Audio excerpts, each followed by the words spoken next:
Midweek Worship Community bertemu kembali saat ini. Saudara, bangsa Indonesia baru saja merayakan hari ulang tahun kemerdekaan yang ke-77. Dan ini merupakan juga satu beban buat umat Tuhan, khususnya berdoa bagi bangsa ini dan terus berjuang. Kita berpacu dengan waktu, saudara. Oleh sebab itu, biarlah kita boleh mengisi waktu yang ada ini dengan sesuatu yang memuliakan nama Tuhan. Let's worship Him.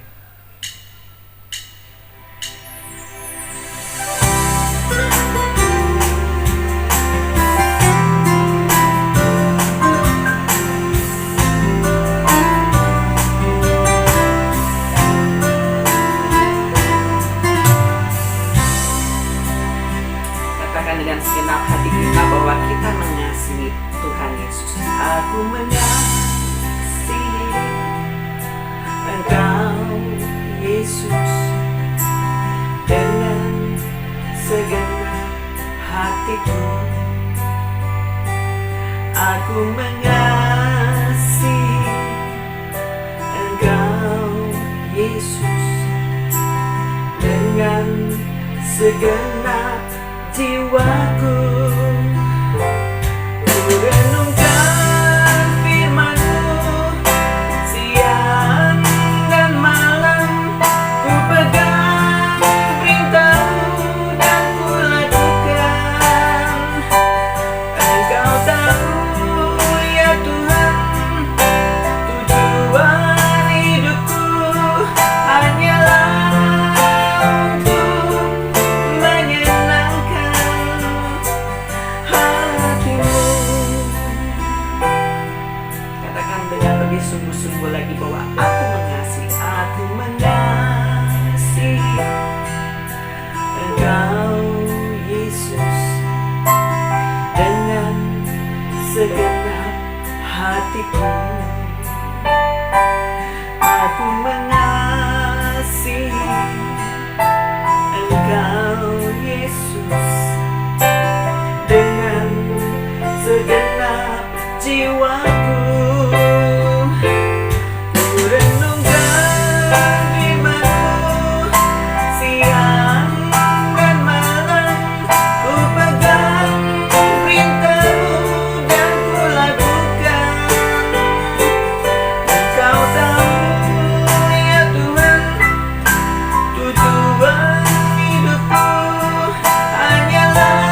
Yesus, itulah kerinduan kami, bahwa kehidupan kami boleh senantiasa menyenangkan hati Tuhan.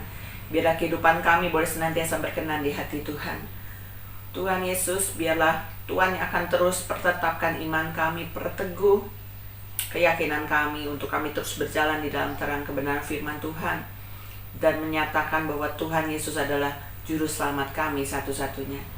Tuhan Yesus, apapun yang pada saat ini sedang kami hadapi, biarlah itu tidak menggoyahkan pengiringan kami kepada Tuhan, tetapi biarlah kami boleh semakin diperkuat. Dan midweek worship kali ini juga Tuhan Yesus, kami percaya Tuhan sudah sediakan berkat buat kami semua, sehingga melalui firman Tuhan kami boleh terus semakin mencintai Tuhan, kami semakin diteguhkan. Urapi hamba-Mu Tuhan Yesus, agar Tuhan pakai hamba-Mu menjadi saluran berkat-Mu, dan midweek worship community ini bisa memberkati lebih banyak orang lagi. Terima kasih Tuhan. Siapkan hati kami dan telinga kami mau memberikan yang terbaik buat Tuhan. Di dalam nama Tuhan Yesus kami bersyukur dan berdoa, haleluya, amin. Midweek Worship Community yang dikasihi Tuhan, pada kesempatan ini pun kita kembali akan diberkati oleh firman Tuhan yang akan disampaikan oleh Pastor Yoas. Enjoy his word. Shalom Bapak Ibu Saudara yang saat ini sedang terhubung di acara Midweek Worship Community. Puji Tuhan, kita jumpa lagi, dan baik, kita akan mendengar, menerima firman Tuhan, dan lebih dulu kita akan berdoa. Bapa Surgawi, kami saat ini menyiapkan hati pikiran kami untuk menerima firman-Mu yang adalah kebenaran. Dan Kau mengurapi kami, biar Roh Kudus menolong membantu kami, untuk kami memahami dan siap untuk melakukannya. Terima kasih, berkati semua kami yang terhubung di acara ini, dalam nama Tuhan Yesus Kristus. Amin. Amin. Nah, puji Tuhan, Bapak Ibu Saudara, kita akan sama-sama mendengar firman Tuhan, dan saat ini saya memberikan tema yaitu pembaharuan komitmen. Ya. Memang di dalam kehidupan kita, Bapak Ibu, memang banyak ya komitmen yang kita sudah ya lakukan, sudah kita bangun. Ya, mungkin ada komitmen ya pernikahan, komitmen berjemaat, dan lain-lain.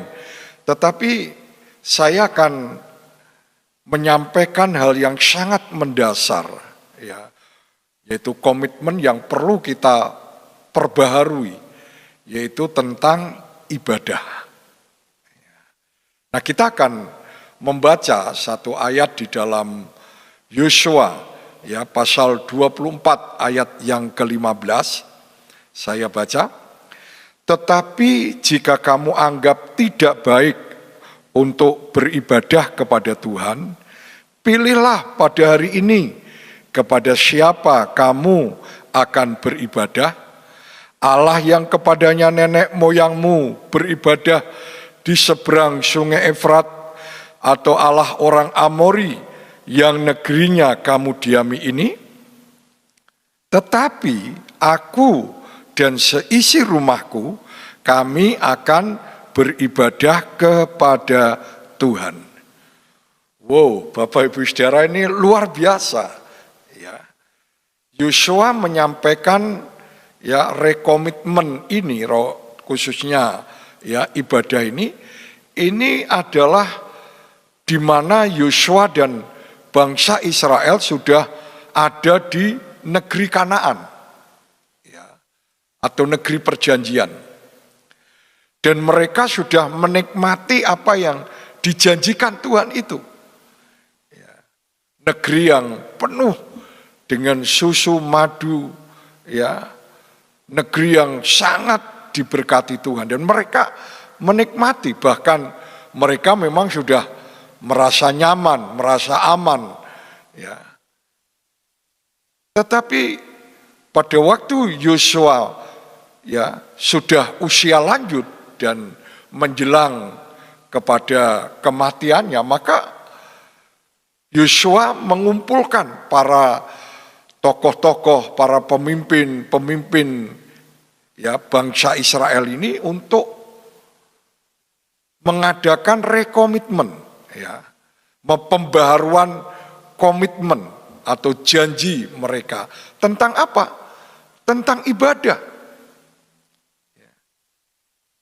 Kenapa begitu penting ibadah itu? Kok sampai Yosua harus ya mengajak para tokoh pemimpin Israel dan nanti itu akan disampaikan kepada bangsa Israel untuk memperbaharui ibadah mereka.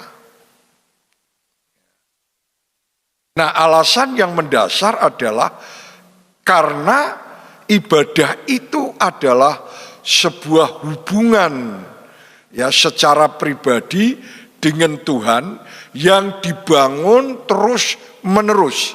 Ya. Karena di dalam ibadah itu, Bapak Ibu, ada di dalamnya yang namanya ada pujian, ada penyembahan, juga ada persembahan. Jangan kau datang kepada Tuhan dengan tangan yang kosong, ya. Tapi pada intinya ibadah itu adalah bagaimana kita mengabdi, melayani Tuhan. Ya. Sebagai rasa syukur kita atas anugerah yang besar yang Tuhan sudah berikan kepada kita. Dan dalam konteks bangsa Israel ini, soal ibadah itu memang menjadi sebuah hal yang memang sangat penting karena ini hal yang mendasar. Karena apa? Karena mati hidup dari bangsa Israel, sukses tidaknya bangsa Israel itu ditentukan dari ibadahnya. Dan kita tahu peristiwa waktu bangsa Israel itu ya diperbudak di negeri Mesir selama 430 tahun. Dan bangsa ini mengalami ya kemerosotan ya atau degradasi tentang hubungannya dengan Tuhan dalam ibadah itu. Dan kalau saya katakan Bapak Ibu, ibadah bangsa Israel waktu di Mesir itu morat-marit. Karena apa? Karena mereka tidak bisa bebas untuk beribadah, untuk menyembah, memuji Tuhan.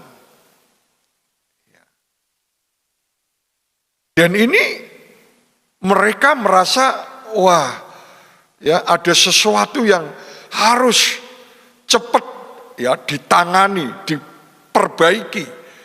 Makanya mereka berseru-seru minta supaya segera keluar dari Mesir.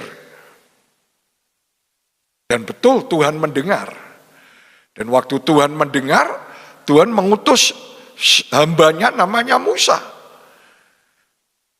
Dan hanya satu tujuannya sebenarnya, walaupun ya Tuhan berjanji dengan negeri atau tanah perjanjian yang penuh anggur, susu, madunya, ya kelimpahan berkat yang luar biasa itu. Tetapi sebenarnya ya sebelum itu dialami oleh bangsa Israel, maka Tuhan mau supaya bangsa ini ya memperbaharui ibadahnya dulu, membenahi hal-hal yang mendasar dulu, yaitu ibadah, hubungannya dengan Tuhan secara pribadi. Nah, maka waktu Musa diutus kepada Firaun untuk menyatakan ya perkataan Tuhan, hanya satu yang dipesankan Tuhan lewat Musa kepada Firaun supaya apa? Waktu menghadap Firaun, ya Tuhan berkata kepada Firaun, perkataan Tuhan adalah biarkanlah umatku pergi. Biarkanlah umatku keluar dari Mesir ini. Raja Firaun supaya apa? Supaya mereka dapat beribadah di padang gurun. Dan itu diulang-ulang sampai 4, 5, 6 kali. Ya. Dan karena itu Firaun bersikeras tidak mau melepaskan bangsa Israel untuk keluar supaya bisa beribadah sekalipun di padang gurun, ya, maka Tuhan menurunkan tulah demi tulah. Bayangkan saudara, hanya karena supaya umatnya kembali, ya, bisa beribadah, bisa membangun hubungan kembali, ya, dengan intim akrab dengan Tuhan, maka Tuhan sampai melakukan perkara-perkara yang dahsyat, yang spektakuler, yang terjadi, dan pada saat itu hal-hal yang mengerikan, ya, yang dialami oleh bangsa Mesir termasuk Raja Firaun, ya. Dan pada akhirnya tulah yang ke-10, yaitu tulah di mana anak sulung baik anak binatang maupun manusia, ya, dibinasakan oleh malaikat maut, kecuali bangsa Israel, ya, tidak dibinasakan karena ada tanda darah di pintu rumah mereka masing-masing, ya. Bapak Ibu Saudara, perhatikan, karena hanya supaya Tuhan, dan Tuhan, ya, bangsa ini sudah sangat rindu ketemu Tuhan, ya, menjalin hubungan kembali dengan Tuhan, ibadah dengan Tuhan, dan Tuhan pun juga sudah sangat rindu untuk supaya umatnya ini datang beribadah kepadanya. Maka Tuhan melakukan, ya, segala cara yang ajaib sehingga bangsa itu keluar dari Mesir. Nah, bukankah kita juga sama? Demi supaya Bapak, Ibu, dan Saudara bisa kembali berdamai, berhubungan, menyembah Tuhan, beribadah kepada Allah yang hidup, Allah yang berkuasa, Tuhan yang benar. Maka demi ini, lihat, Allah turun ke dunia, menjadi manusia namanya Yesus Kristus. Dan dia harus mati di atas kayu salib, dikuburkan dan bangkit pada hari yang ketiga, dan naik ke surga pada hari yang ke-40. Salah satu yang mendasar supaya apa? Supaya manusia kembali kepada Allah, supaya manusia kembali beribadah kepada Allah, supaya manusia kembali berdamai dan memiliki hubungan yang dipulihkan dengan Tuhan. Nah, kita sudah menerima itu. Kita sudah mengalami, ya, karya Tuhan ini, sehingga kita, ya, hari ini kita bisa berkata, berseru kepada Tuhan, yaitu Aba, ya Bapa. Kita bisa memiliki status yang baru, menjadi anak-anak Allah, menjadi milik Allah. Nah, Bapak Ibu Saudara, tetapi kenapa harus kita melakukan rekomitmen tentang ibadah ini? Nah, kita kembali kepada kisah bangsa Israel yang sudah ada di negeri perjanjian itu. Ya, Yosua khawatir karena rasa nyaman, rasa kecukupan, sepertinya sudah tidak ada masalah yang terjadi. Ya. Semua tercukupi, tersedia, hidup sudah tidak lagi dalam pergumulan, tidak lagi seperti di Mesir. Ya. Nah, Yosua ini khawatir. Jangan-jangan rasa nyaman mereka di negeri perjanjian itu membuat mereka lupa dengan Tuhan, lupa dengan ibadah yang justru ini adalah cikal bakal atau titik balik mereka untuk mengalami apa yang dialami di negeri perjanjian ini. Makanya Yosua memanggil para tokoh-tokoh Israel ini, ya, lalu berkata dan menantang mereka. Ya. Tadi ayatnya begitu luar biasa. Tetapi jika kamu anggap tidak baik untuk beribadah kepada Tuhan.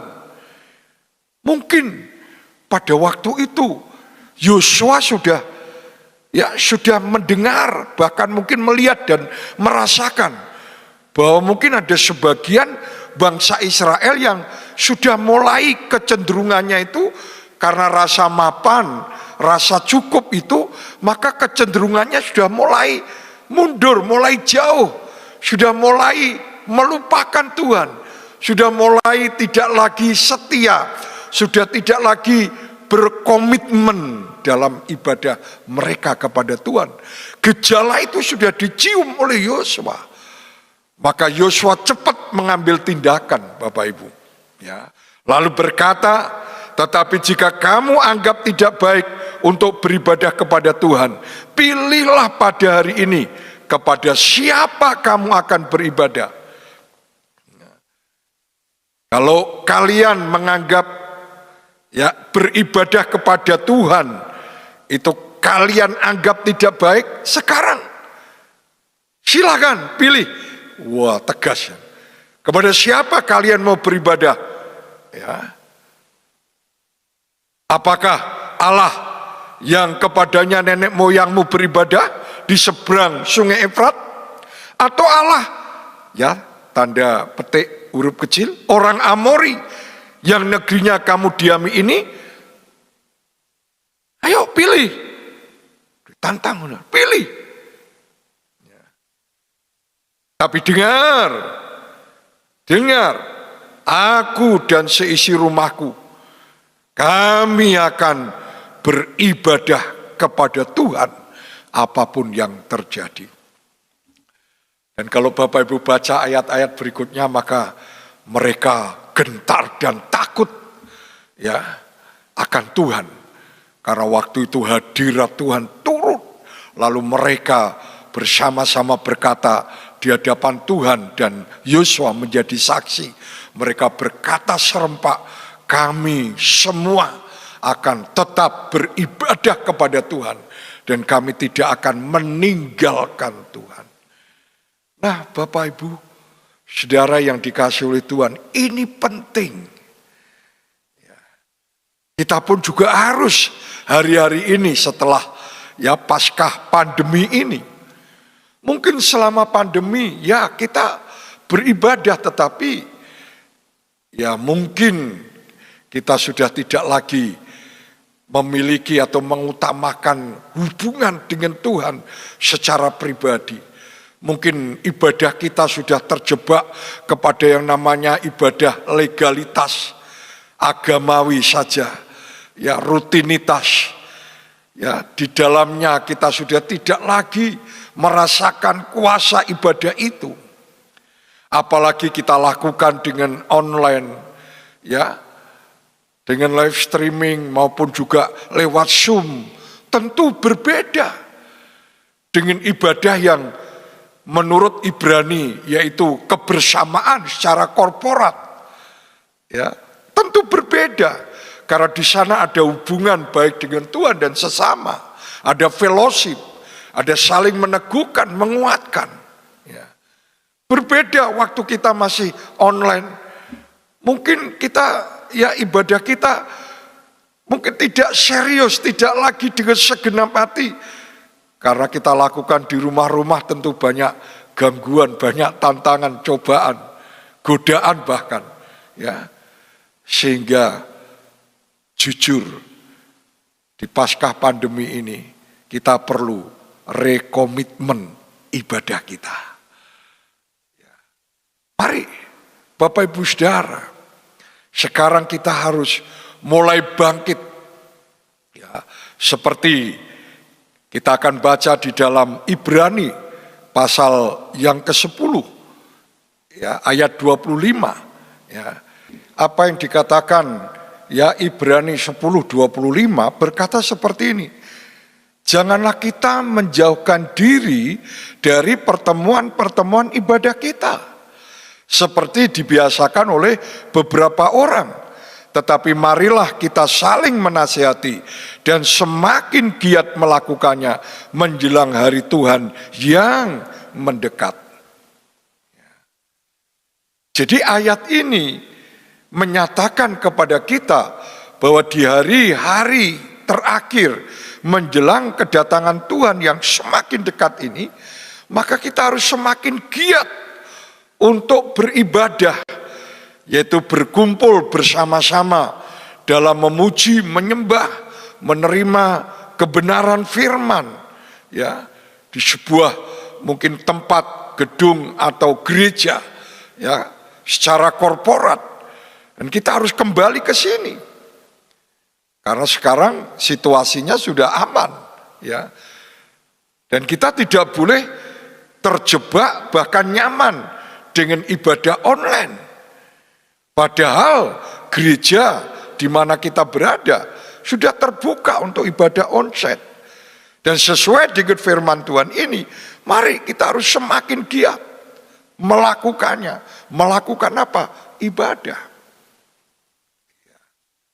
Nah, berikutnya Bapak Ibu Saudara, kenapa ibadah itu penting? Ya, kita lihat bagian yang pertama tadi sampai Tuhan ya mengeluarkan bangsa Israel dari Mesir itu tujuan utamanya adalah supaya beribadah kepada Tuhan. Bukan hanya negeri perjanjian. Dan begitu juga ya kita sudah mengalami demi kita bisa beribadah kepada Allah yang benar. Kita bisa memiliki hubungan kembali dengan Tuhan. Padahal dulu karena dosa kita sudah putus hubungan. Ya. Demi itu Tuhan melakukan dengan apa? Dengan mengorbankan dirinya mati di atas kayu salib. Untuk menebus dosa kita supaya kita kembali terhubung dengan Tuhan. Kembali bisa beribadah kepada Tuhan. Nah, oleh sebab itu hari-hari ini kita juga harus semakin giat. Jangan semakin lemah menjelang kedatangan yang kedua kali, yaitu kedatangan Tuhan Yesus Kristus. Nah, bagian yang kedua kita akan membaca di dalam ya 1 Timotius pasal yang keempat. 1 Timotius pasal yang keempat, Bapak. Ayat yang ke-8 berkata begini, latihan badani terbatas gunanya, tetapi ibadah itu berguna dalam segala hal. Perhatikan, tetapi ibadah itu berguna dalam segala hal. Nah, kalau kita sudah memahami, mengerti, mendengar kebenaran firman ini, bahwa ibadah itu berguna dalam segala hal, maka tidak ada alasan untuk kita saat ini tidak bangkit dan giat untuk melakukannya, yaitu melakukan ibadah ini. Ya. Karena apa? Karena mengandung janji. Ya. Jadi berguna dalam segala hal karena mengandung janji baik untuk hidup ini maupun untuk hidup yang akan datang. Untuk hidup ini, hidup yang sekarang ini, maupun untuk hidup yang akan datang. Ayat 9, perkataan ini benar dan patut diterima sepenuhnya. Perhatikan. Jadi perkataan firman tentang ibadah itu adalah perkataan firman yang benar dan patut diterima sepenuhnya. Nah, itulah sebabnya kita berjerih payah dan berjuang karena kita menaruh pengharapan kita kepada Allah yang hidup, juru selamat manusia, semua manusia, terutama mereka yang percaya. Jadi Bapak Ibu Saudara, mari janji ini ya kita harus bisa mengalaminya, dan itu bisa kita mengalaminya, yaitu untuk hidup di dunia ini kita diberkati, dan bukan hanya untuk hidup yang di dunia ini saja, tapi hidup yang akan datang, yaitu upah besar di surga atau kerajaan Allah itu pun juga akan menjadi bagian kita. Ya. Kita tidak boleh hanya mengejar untuk hidup yang di dunia ini. Ada banyak orang bisa sukses di dunia, bisa mengalami berkat-berkat yang luar biasa, ya hal-hal yang duniawi ini. Tetapi belum tentu mereka bisa sukses di masa yang akan datang. Nah, sebab itu Bapak Ibu Saudara, mari Biar kita hari-hari ini, kita tidak hanya ingin sukses di dunia, tapi juga kita akan sukses di masa yang akan datang. Dan itu hanya bisa kita alami dan peroleh kalau kita sudah membenahi ya hal yang mendasar, yaitu ibadah kita kepada Tuhan, hubungan kita kepada Tuhan.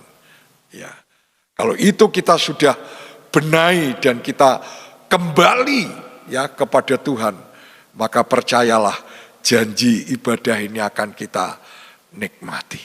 Ya, Tuhan memberkati kita. Mari kita berdoa. Bapa Surgawi, kami bersyukur untuk firman-Mu. Biar hari-hari ini pasca pandemi, di mana banyak orang masih ragu, masih takut untuk datang beribadah secara onsite, tapi melalui firman ini, karena dalam ibadah ada janji yang begitu luar biasa, baik untuk hidup yang sekarang ini maupun hidup yang akan datang, maka kami akan bertindak, akan giat untuk melakukannya. Kami akan datang Tuhan untuk beribadah secara onsite, supaya kami mengalami kehadiran Tuhan, mengalami berkat-berkat dari ibadah itu ya dalam hidup ini. Berkati kami semuanya, tidak terkecuali. Terpuji nama-Mu, Bapak Ibu Saudara, terimalah berkat, damai sejahtera dari Allah Bapa, dengan cinta kasih-Nya Tuhan Yesus Kristus, dan persekutuan yang indah dan manis bersama dengan Roh Kudus menyertai kita mulai hari ini sampai Maranatha, Tuhan Yesus datang yang kedua kali. Terimalah berkat ini, dan mari kita akan bersama-sama berkata amin. Shalom Bapak Ibu Saudara, Tuhan memberkati kita semua.